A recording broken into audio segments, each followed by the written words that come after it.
മേടമാസം പൂത്തു നിൽക്കും കൊന്ന പൂക്കളും കാറ്റിനൊത്ത് നൃത്തമാടും കേരവൃക്ഷവും.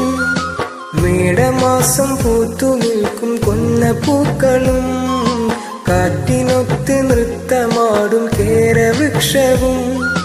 വാനിലാകെ ശോഭ തീർക്കും താരകങ്ങളും എന്നുമെന്നും എൻ്റെ നാടിൻ കഥ പറഞ്ഞിടും. കുഞ്ഞുനാളിൽ ഞാൻ കളിച്ച നാട്, കൂട്ടുകൂടി ഞാൻ വളർന്ന നാട്, കൂട്ടുകാരുമൊത്തു ഞാൻ കളിച്ച നാട്, കുറുമ്പു കാട്ടി ഞാൻ വളർന്നൊരെൻ്റെ നാട്, കേളി കേട്ട കേളിയുള്ള കേരള നാട്, പച്ചയാൽ പുതച്ചു നിൽക്കുമെൻ്റെ നാട്, ഞാൻ പിറന്ന നാട്, കുഞ്ഞുനാളിൽ ഞാൻ കളിച്ച നാട്.